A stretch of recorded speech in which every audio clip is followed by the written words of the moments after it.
জয় হিন্দ, জয় ভারত, নমস্কার। আমি চন্দন মণ্ডল, all India driver. তো দাদাভাই, আমি 37 বছর গাড়ি চালাচ্ছি, গাইড লাইনে আছি। তো কর্ম মানে হাট কর্ম। আমাদের গাইড লাইনে একাই চলতে হয়। এই যে বাজার করে নিয়ে আসলাম, আলু পেঁয়াজ বানাতে হবে, খেতে হবে। আমাদের এসব করতে হয় নিজে হাতে। সারা ইন্ডিয়া ঘুরছি, কোনো অসুবিধা নেই। শরীরে যতটা ক্ষমতা আছে সারা ইন্ডিয়া খাটার মতো, মানে যেখানে ইন্ডিয়ার যেরকম যেখানে যে পজিশন, সেখানে সেইভাবে খাটার মতো পাওয়ার আমাদের শরীরে আছে। সেটা নিয়ে কোনো অসুবিধা নেই। তো এই গীতা পাঠ নিয়ে আমাদের মূর্খ মন্ত্রী বেঙ্গলের, আমরা দুর্ভাগা যে আমাদের বেঙ্গলে এরকম একটা দুর্ভাগা অশিক্ষিত মুখ্যমন্ত্রী হবে। সেটা আমি বাঙালি হয়ে আমি দুঃখিত। কারণ প্রথমে একটা স্টেট ভালো দিকে যাওয়ার একটাই রাস্তা, সেটা প্রথম রাস্তা হচ্ছে স্কুল, শিক্ষা। সেই শিক্ষা শেষ। শিক্ষা করে কি করবে মানুষ? চাকরি বাকরি করবে।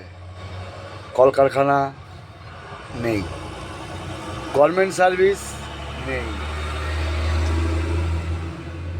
চাকরি বাকরি করলে খাওয়া দাওয়া ভালো করবে, খাওয়া দাওয়া ভালো করলে শরীর খারাপ হবে, শরীর খারাপ হলে লাগবে হসপিটাল। হসপিটাল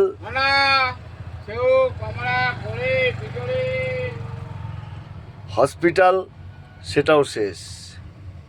হসপিটালে ডাক্তার নিরাপদ নেই।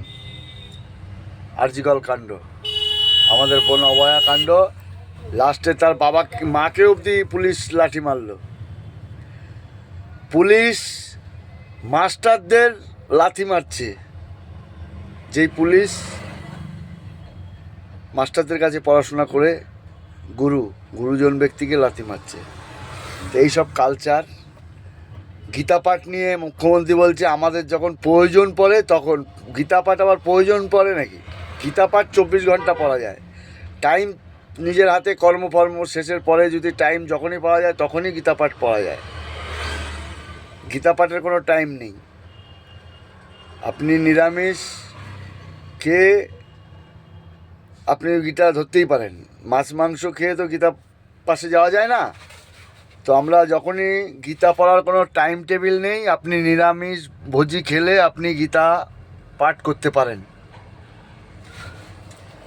এটা জানতে হবে। মুখ্যমন্ত্রী না, এটা মূর্খমন্ত্রী। আজকে যোগী আদিত্যনাথ বলছে, যোগী আদিত্যনাথের বোন এখন একটা চায়ের দোকান, একটা ফুলমালার দোকান চালিয়ে খায় উত্তরাখণ্ডে। এটাও আমরা দেখছি। আর আপনার ভাই, দাদা, আপনার গোষ্ঠী, আপনার যে নেতাগুলো, নেতার গোষ্ঠী মুষ্টি, এদের কি ছিল সবাই জানে বেঙ্গলে। আপনার কি ছিল? আপনার অকাত ছিল একবারে 10 লাখ টাকা বার করার? কোনো দিন ছিল না। এখন আপনি যদি মনে করেন আপনি তো পুরো বেঙ্গল কিনে নিয়েছেন, আপনি তো পুরো এখন দেশ কিনতে চাইছেন। এইভাবে স্টেট চলে না। এই রুখে দেবো, করে দেবো, মেরে দেবো, ফাটিয়ে দেবো, এসব দিন শেষ। ঠিক আছে? কেউ বাঁচতে আসেনি, সবাই এসছে। যার যার ধর্মকে আগে রাখবে, যার যার ধর্মকে আগে রাখবে, যার যার ধর্মকে সে সম্মান করবে। তুমি মুখ্যমন্ত্রী হয়ে গেছো বলে তুমি যা বলবা তাই আমাদের শুনতে হবে, সেটা কোনোদিনই না। আমাদের ভোটে তুমি মুখ্যমন্ত্রী, এই না তুমি কোনো পড়াশোনা করে তুমি মুখ্যমন্ত্রী হয়েছো। প্রধানমন্ত্রীর ভাইরা যেখানে আছে সেখানেই আছে। তাদের ওই 50টা প্লটও হয়নি, আর ওরা দাদাগিরিও দেখাচ্ছে না। দেখো গিয়ে হিমন্ত বিশ্ব শর্মা একাই যা বলছে তাই। এর আত্মীয় স্বজন খোঁজ নাও গা। ও অবশ্য শিক্ষিত ঘরের বা পয়সাওয়ালা ঘরের ছেলে। আমাদের চন্দনা বাউরি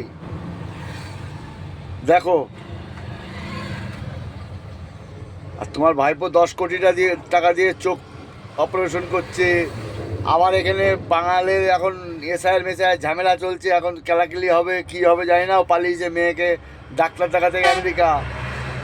মানে এখানকার স্বাস্থ্যর পয়সা স্বাস্থ্য শেষ করে দিয়ে এখন আমেরিকায় নিজের মেয়েকে দেখাতে যাচ্ছ। এরা কোনো জাতি না, না মুসলিম না হিন্দু, এরা হচ্ছে দেশদ্রোহী। এদেরকে ইমিডিয়েটলি গ্যারেজ করা দরকার, আজীবন কারাদণ্ডবাস করা দরকার এদের। আর এদেরকে জেলে যত লোক থাকবে এদের এই মা ছেলেকে দিয়ে, এদের দুজনাকে দিয়ে পুরো রান্না বান্না বাসন ঘাসন ধোয়াতে হবে জেলে। ওর জন্য 4খানা আলাদা পুলিশ রাখতে হবে জেলার, এ সালাদের দিয়ে সব পুরো কাজ করাতে হবে। এ দেখ কত মানুষ কত কষ্টে করে খায়, আর সেখানে লুট মেরেছিস, স্টেটটাকে কানা করে দিয়েছিস। আমার মতো ছেলেকে 20 বছর নিজের গাড়ি নিজে চালিয়েছি, আজকে আমি আবার বাইরের স্টেটে গাড়ি চালাতে চলে এসেছি। মানুষকে কর্মহীন করে, ধর্ম সম্বন্ধে জ্ঞান নেই, কীভাবে সমাজ চালাতে হয় জ্ঞান নেই, খালি বোম মেশিন বোম মেশিন। সনাতনীর জয় ছিল, থাকবে। এটা সনাতনীরা মনি ঋষিরা এখানে জন্ম, আর আমরা সনাতনী মনি ঋষিরা সাথেই আমরা থাকবো।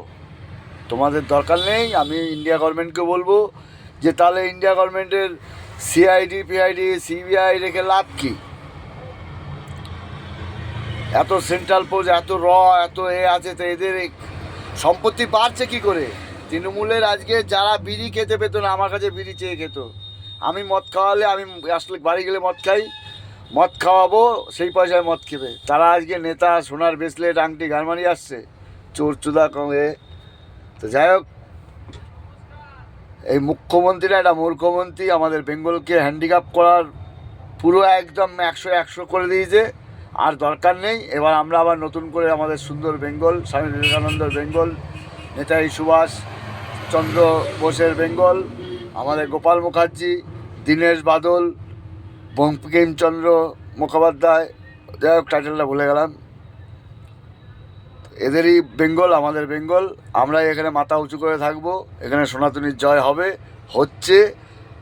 এই বলে রাখছি। জয় হিন্দ, জয় ভারত।